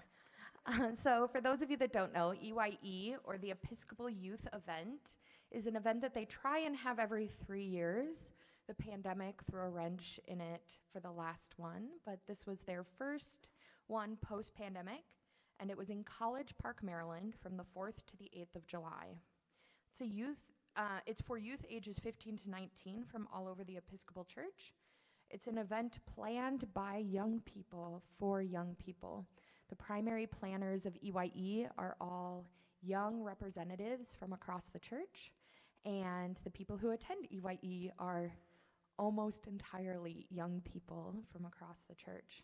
This past year, there were over 1,000 young people, including 2 of our own, Nora Zoller from All Angels Spearfish and Mamie Thomas from Calvary Cathedral in Sioux Falls. If those names sound familiar, yes, the staff of camp took their 1 week off of camp to go to EYE, which I think is a real testament to the passion and the connection that they have with ministry and their faith. I'd also like to shout out that Shaniqua was there as well and presented a number of workshops on storytelling to young people. And after the first one had absolutely no seating room, not even on the floor, it was so full, they had to move her to a bigger room for her second one so that there was enough place for all the youth that wanted to learn about storytelling and fangirl over Shaniqua after seeing her in the Safe Church videos. Just another reason to do your Safe Church training. Get to see Shaniqua. So I'm gonna let Mamie share a little bit about her experience and tell you about what the most impactful things for her were. Okay, so if you were to ask me what EYE was, then I would tell you it is a place for teens from all over the world, from all of the different dioceses, to make connections and build relationships and really understand the opportunities and everything that the Episcopal Church provides for us. So something that was a key highlight were the worships and the workshops that we got to attend.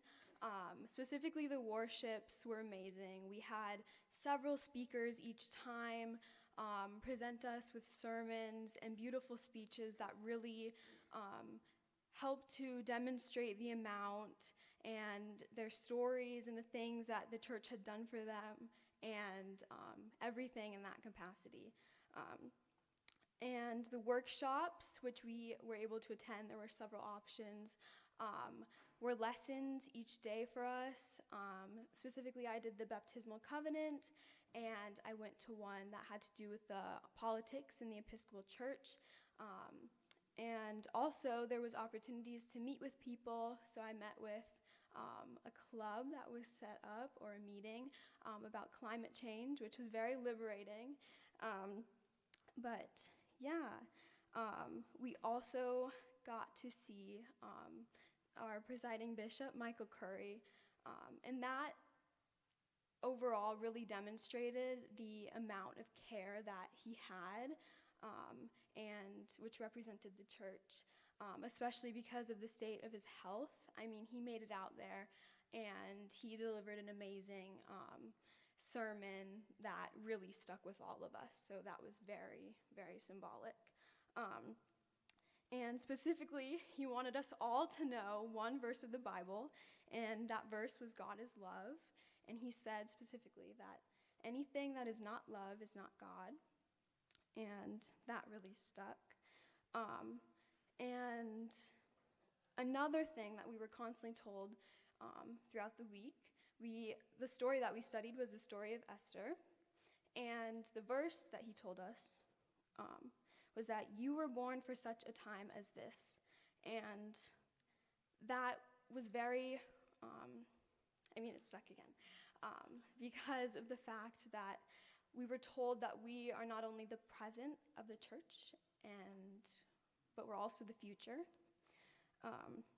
And throughout the week, I gained a plethora of perspective on opportunities that are provided for people that help us embrace our presence as Christians in our communities. I met people from all over the world. I met, I believe, a girl from Germany, people from Taiwan. I mean, it was really crazy to see so many people joined for under one reason, under our church actually, and just all brought together. And it was amazing to have be surrounded by people my age and like-minded people, especially in South Dakota. I know being an Episcopal is very interesting.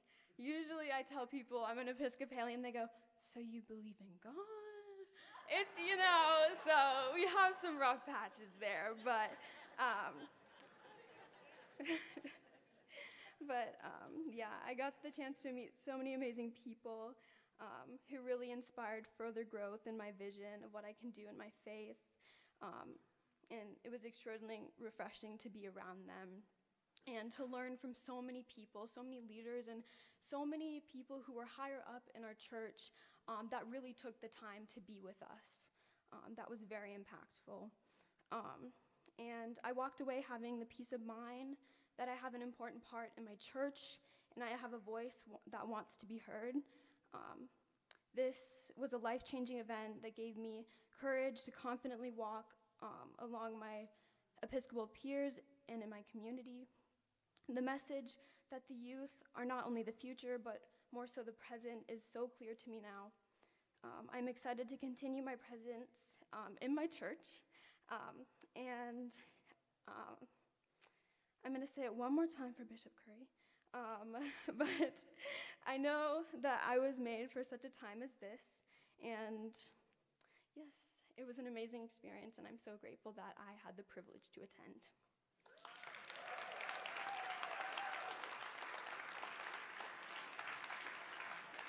That's for you.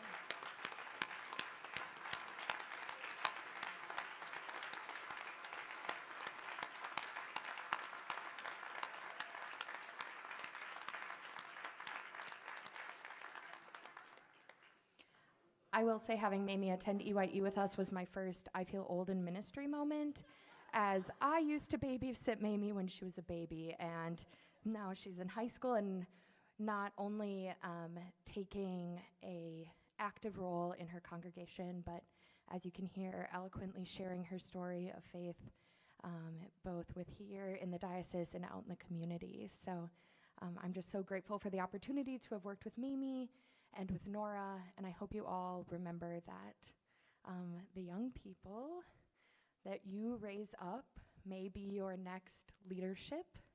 They may be the leadership of the church, not only in the future, but currently. The youth have a lot of opportunities throughout the province, throughout the church, throughout our diocese. Raise your hand if you knew that each and every deanery has the opportunity to elect a youth representative to diocesan convention that has voice and vote and seat. Do you all know how many how many deaneries brought a youth delegate this year? 0 dioceses brought a youth delegate, or deaneries brought a youth delegate to diocesan convention this year. I would love to watch the live stream next year and see that every deanery sends a youth delegate. There's also the opportunity to connect with the wider church.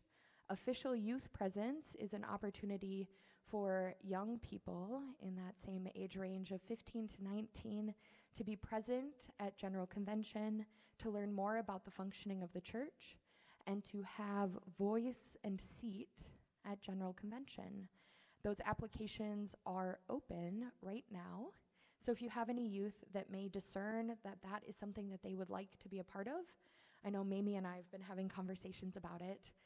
Please do reach out. We would love to have more conversations and really see some representation from South Dakota at this General Convention, as we did at the last General Convention with Nora Zoller from All Angels in Spearfish. So I just taking the moment of privilege to say thank you for supporting the youth and young people of this diocese, not only today and in this current diocesan convention with Mamie and with Nora and their work that they did this summer, but I was also the high school youth presenting at diocesan convention before I went to seminary, before I was ordained, supported and loved by all of you.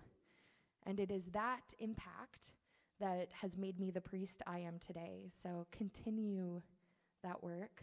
Continue breaking the stereotypes that the church is full of older people and is moving towards closing, because it's not. The energy at these youth events, the energy from youth like Mamie, is what's going to continue to share the story of the gospel. And yeah, so we have some photos, because photos are fun to look at. There's only a couple, but that is a photo of all of the participants from the Episcopal Youth event, including the bishops who attended. You can see some of the people in vesture. If you want to look up videos of dancing bishops, there's quite a few from Episcopal Youth event, and they are pretty great. So that's the room that was filled at the University of Maryland with all of the participants. Where you can go then? There you go. They had the opportunity to do some sightseeing in Washington, D.C. We were kind of doing a whirlwind tour on our way out for the flight, but I made them walk through D.C. for 4 hours with me and see as much as we could see in D.C. in the 100-degree heat in July. The three of us at worship representing camp, there was a camp shirt day, and we were not the only representatives wearing South Dakota shirts. People across the church love Thunderhead and have shirts, and so there was, I think, 8 people I counted wearing Thunderhead shirts at EYE. Only 3 of us had come from Tech. More worship photos. It was hard to get photos of all of us together because Nora and Mamie were kind of notorious for going out into any number of dancing in the aisles, during singing, in the hymns. There was a couple of conga lines. I think Nora even led a conga line with like 600 people. So it was hard to get photos of all of us together. And the last photo was supposed to be of our sign that Mamie designed, and it had the phrase, "Be the church that people do not expect you to be" on it, and the Niobrara cross and other beautiful representations of our diocese. So thank you for listening and for supporting our youth.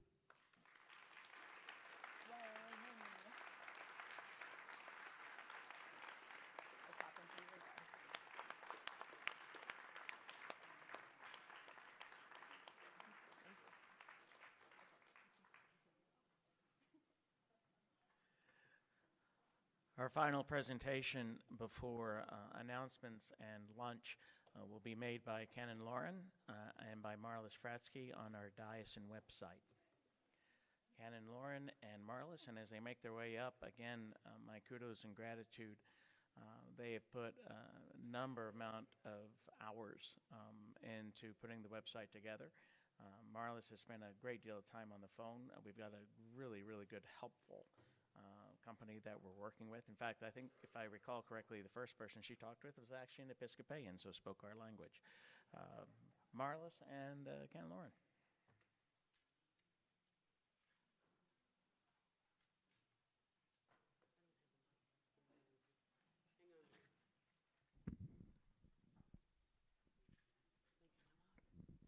My friends, this is our website, episcopalchurchsd.org.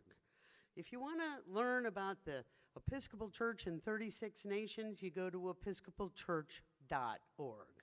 But if you want to be tied into us, put that little SD in there for South Dakota, and this is the lovely, lovely website that you will see. So Marlis and I are going to do a little quick tour here to help you all get to know us better. Everything is on the website. Marlis and the bishop and I are notorious for posting at all hours of the day and night, particularly your bishop. So the first thing I want to show you as an example, I get to do this, because I'm not sitting next to you at the moment. Find a church. For some reason, we get a lot of calls in the office asking us, I can't find out any information about the churches in this diocese. Well, if you look under the missions and you go to, say, the Cheyenne River Episcopal Mission, oh my God, and you get a dictionary while you're at it. Let me see if I can get rid of that. There you go. There they are. And you can find out everything about them. If you are talking about a church that is not on a mission, those are called our parishes. You can simply type in, for example, we'll type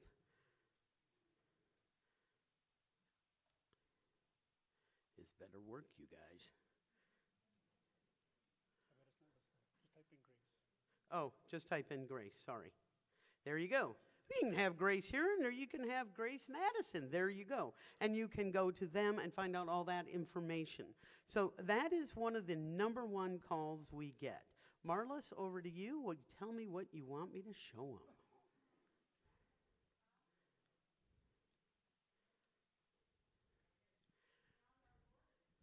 So wait. Where's the microphone? Not really. Barb. Yeah, but they can't on the stream. Yeah, the stream. So who here?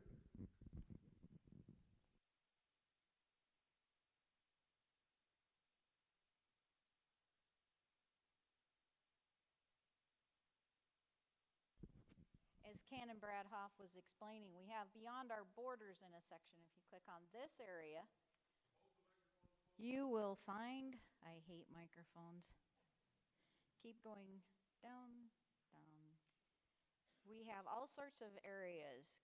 Caring for all of God's children.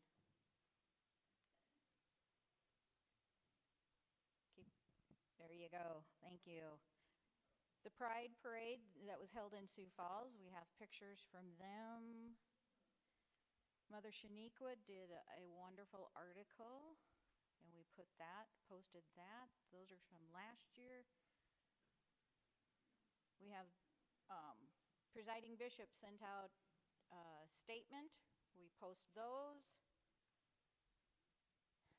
Try and get any indigenous articles. There for a while they were doing, February was Black History Month. I haven't seen anything lately.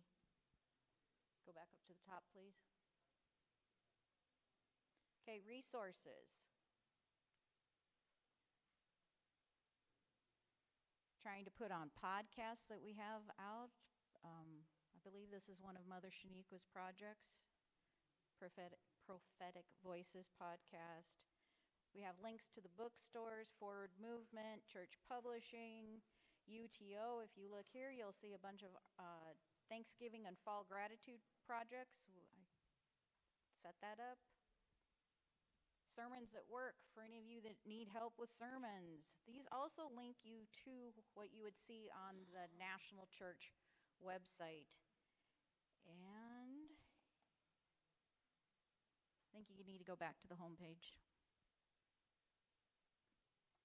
If you go back to the homepage and all the way down to the bottom.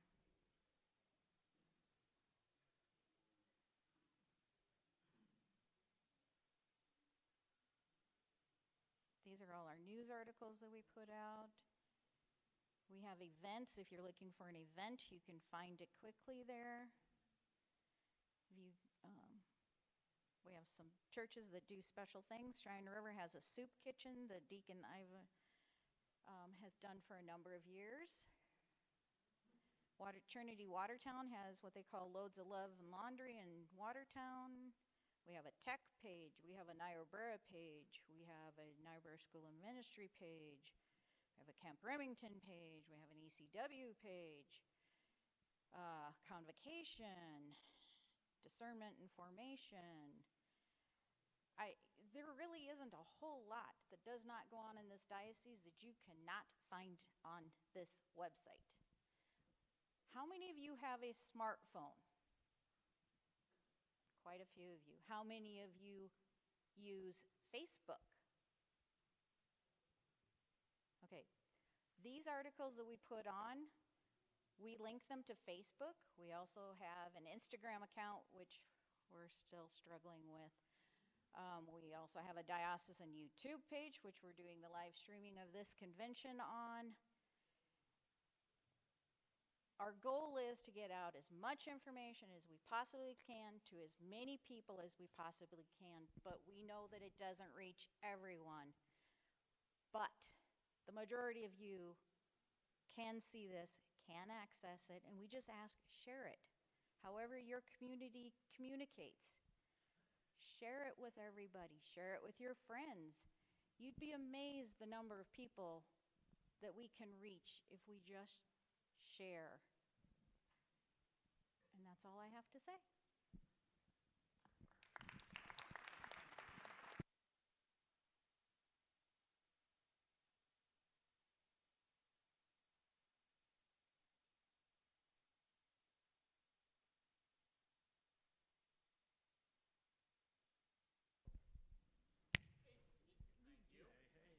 I learned. He said, don't tap the microphone because it goes right in my ear. So I looked to see if Joshua was ever falling asleep. Thank you, Marlis and Ken and Lauren. When you have time, do check out the website. Download the app. Those of you who have smartphones, make sure you enable notifications, otherwise you won't know. But it's a wealth of information. A lot of questions can be answered this way. Before I turn this over to Ken and Lauren for some announcements, and then we'll have Mother Shaniko come up and lead us in song and grace before lunch, I do want to take a moment and recognize she has no idea I'm about to do this, but I saw that Marge Tuhawk has joined us, and I would like to recognize her and say welcome.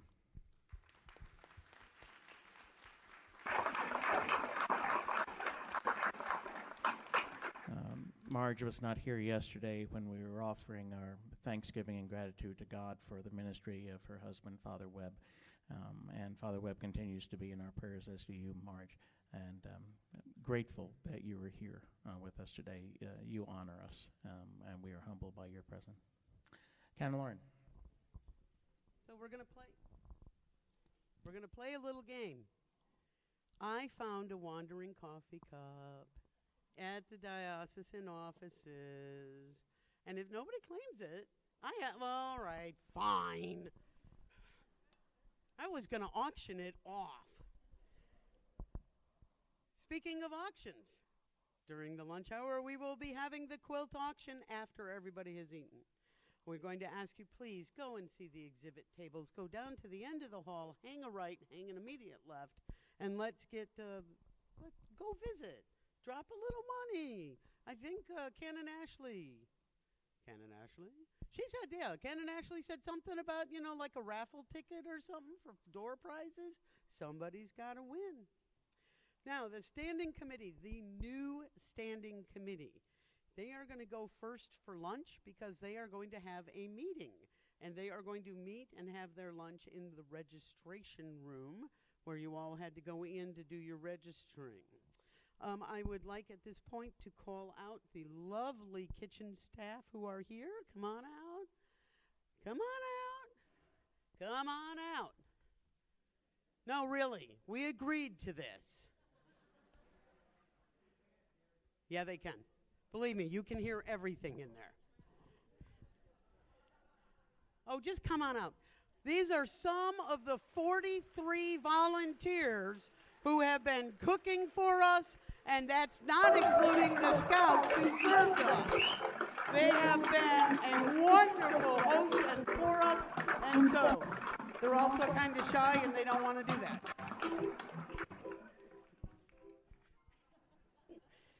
Okay, Ron, I'll give you your $5 after this. All right, now for lunch, my friends. We are having a potato bar. The potato bar includes chili that has meat in it. All of the chili has meat. A slew of vegetables and toppings. So you get your potato and do whatever you would like. The standing committee, the new standing committee members, we'd like them to go through first so they can get food and go work while the rest of us play. We are going to ask that those of you who have healthy knees serve elders.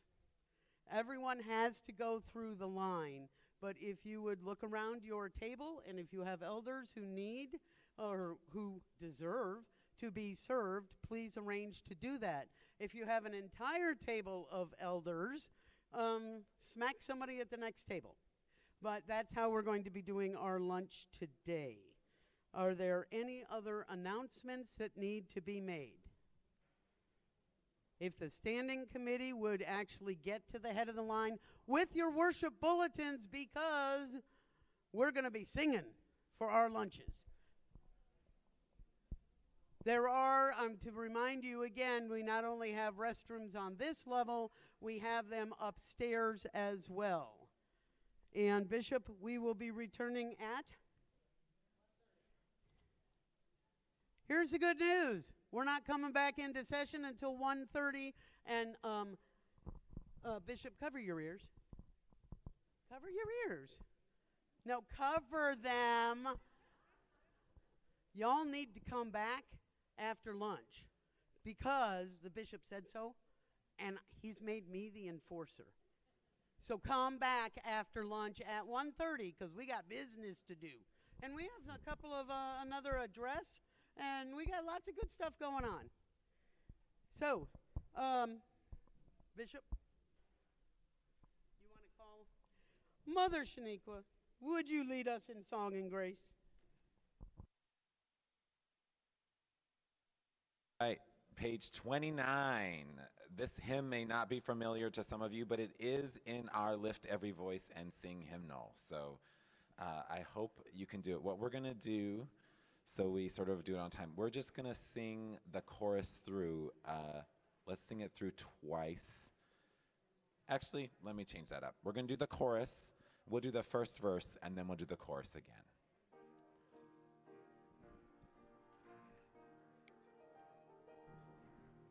Lead me, guide me along the way, for if you lead me, I cannot stray.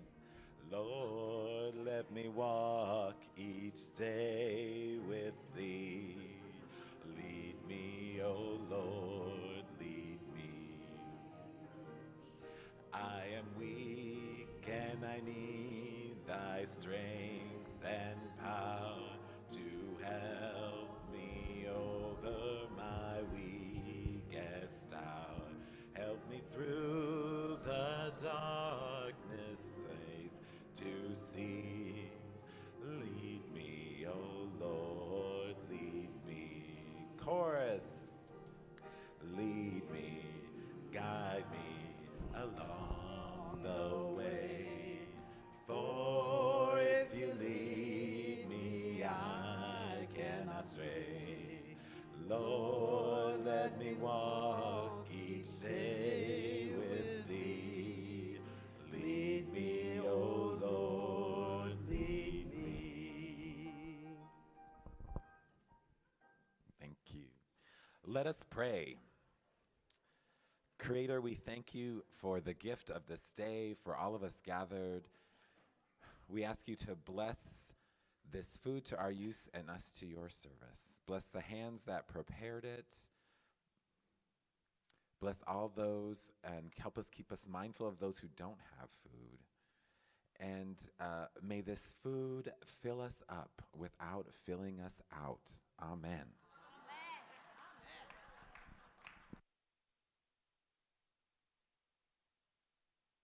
We are in recess until 1:30.